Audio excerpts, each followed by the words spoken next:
Hello dear student, welcome. तो credit management basically क्या होता है, उसकी थियरी एग्जाम में भी आएगा, सम तो आएगा ही आएगा। Credit management, receivable management. तो एकदम अच्छे से स्टार्ट कर दो। जेठालाल सुंदरलाल, ठीक है। तो जेठालाल जो सेलर है, राइट, तो सुंदरलाल जिससे क्लाइंट को अपना प्रोडक्ट बेचता है, उधारी में बेचता है, क्रेडिट में बेचता है ना। तो जो बेचेगा तो पैसा तुरंत तो नहीं मिलता। कस्टमर बोलता है 1 महीने के बाद दूंगा, आफ्टर 1 मंथ। तो सुंदरलाल जैसे 100 कस्टमर होते हैं और कुछ कस्टमर जेठालाल को लटका देते, 1 महीने से ज़्यादा 2 महीना हो जाता, 3 महीना हो जाता, पैसा आता ही नहीं है। जेठालाल क्या करेगा, एक फैक्टर को हायर करेगा। फैक्टर कैन भी भिड़े, पोपटलाल, नट्टू काका। उनको बोलेगा मेरे कस्टमर से पैसा वसूल कराओ, जो भी तुमको कमीशन पे करूँगा।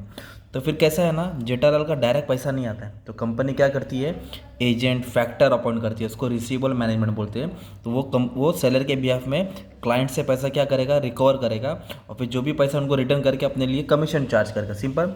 तो ये चैप्टर में ये डील किया जाता है कि कस्टमर को कितने उधारी का टाइम दें, 15 दिन, 30 दिन, 1 महीना, 2 महीना, तो पॉलिसी फाइंड आउट किया जाता है, राइट। तो सबसे पहले क्वेश्चन तुम्हारा आएगा 5C, है ना।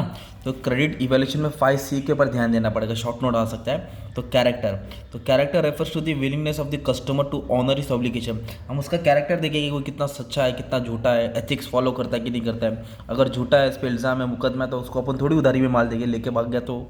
कैपेसिटी, किसके अंदर क्षमता होना चाहिए, उसके पास रोकड़ा होना चाहिए, जेब में पैसा होना चाहिए, बैंक में पैसा होना चाहिए, गूगल पे में, ताकि जो लिया है उसका पेमेंट अदा कर सके। Okay. ability to of the customer to pay on time, it depends upon the financial situation, cash, working capital. Collateral मतलब गिरवी, अगर वो पैसा नहीं है, जब कर्जा हो जाएगा कस्टमर का, तो कुछ गिरवी तो रख सकता है कि नहीं रख सकता है, सिक्योरिटी भी चेक कराते हैं। फिर capital means financial soundness of potential customer, उसके पास कितना कैपिटल है बिजनेस के लिए या घर के लिए, ताकि मेरा प्रोडक्ट का पैसा रिटर्न कर देवे। और कंडीशन, कभी कभी लॉकडाउन सिचुएशन आता है, नोटबंदी आता है, तो उस टाइम पे कस्टमर का पैसा नहीं रहेगा, तो ये भी कंडीशन देखना पड़ता है कि उस टाइम पे उधारी देवे कि नहीं देवे। ये 5C है, शॉर्ट नोट्स में आएगा, राइट। और एक क्या टॉपिक है, क्रेडिट पॉलिसी। क्रेडिट पॉलिसी का मैंने वही बोला ना कि जो जेठालाल सुंदरलाल को माल बेचेगा, तो सुंदरलाल बोला मैं 3 महीने के बाद पैसा दूंगा, तो जेठालाल क्या बोलेगा, नहीं भाई, मुझे 1 महीने के अंदर ही तू पैसा दे, ठीक है। तो वो क्रेडिट पॉलिसी किस पे डिपेंड होती है, ताकि कंपनी का पास लिक्विडिटी भी होना चाहिए, प्रॉफिट भी, मतलब कंपनी के पास पैसा भी होना चाहिए, प्रॉफिट भी होना चाहिए।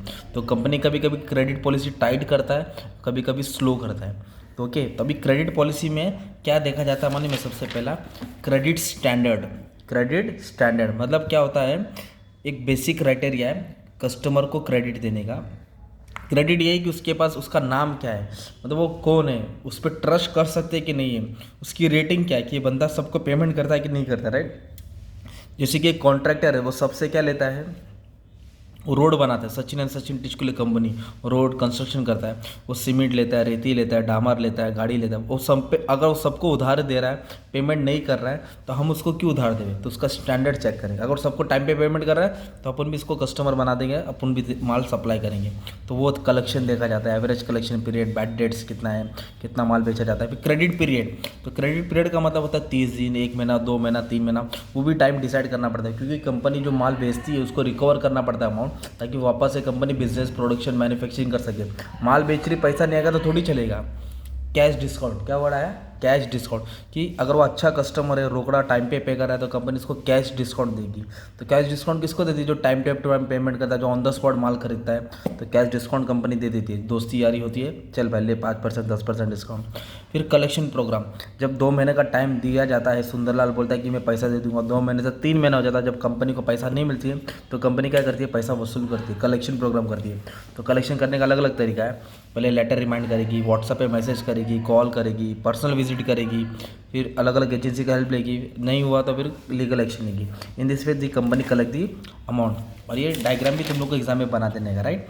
तो ये होता है पूरा क्रेडिट मैनेजमेंट। ओके, तो अभी पूरा एकदम अच्छे से समझाते, बहुत खुश हो गए रहेगा तुम लोग। सुनो, तो क्रेडिट मैनेजमेंट या receivable refers to planning and controlling of डेब्ट, जो उधारी का पैसा उसके ऊपर कंट्रोल करना from customer. The basic object of credit management is to optimise return on investment, ताकि कंपनी का रिटर्न अच्छा हो ना। मेहनत कर रही है, बेच रही है, पर पैसा नहीं आ रहा तो कैसे चलेगा।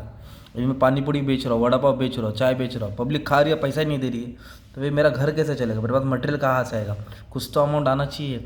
तो कंपनी कैश में तो करती है, अगर जो क्रेडिट में करती है ना, उससे एक डेट डालती है, भाई इतने टाइम पे पैसा आना चाहिए। If large amount are block in receivable, अगर पूरा अमाउंट फंस गया है, there are possibility of bad debt, जब फंसा है तो फिर रुक जाएगा, आने का चांस नहीं होगा, लेके भाग जाएंगे। And high cost of collection, फिर पैसा लाने के लिए भी अलग से खर्चा करो, एजेंट को अपॉइंट करो। However if the investment receivable is low then sale may be restricted, फिर कंपनी उधारी में फंस जाती है। तो क्रेडिट मैनेजमेंट क्या होती है यार, इंटेंडेड टू प्रमोट सेल्स, ताकि सेल्स प्रॉफिट बढ़े। Granting of credit to customer involve cost and risk, मतलब उसको ही उधार देंगे ताकि जिससे पैसा वसूल हो सके। कॉस्ट बेनिफिट एनालिसिस होती है, तो ये रेशो डाल देने का, डायग्राम बना देने का। तो अच्छा खासा तुमको चैप्टर एक्सप्लेन कर दिया, ठीक है। तो कुछ भी आएगा आंसर तुम लोग ये उठा के डाल देना, अच्छा खासा मार्क्स मिलेगा, ठीक है। Thank you very much dear students.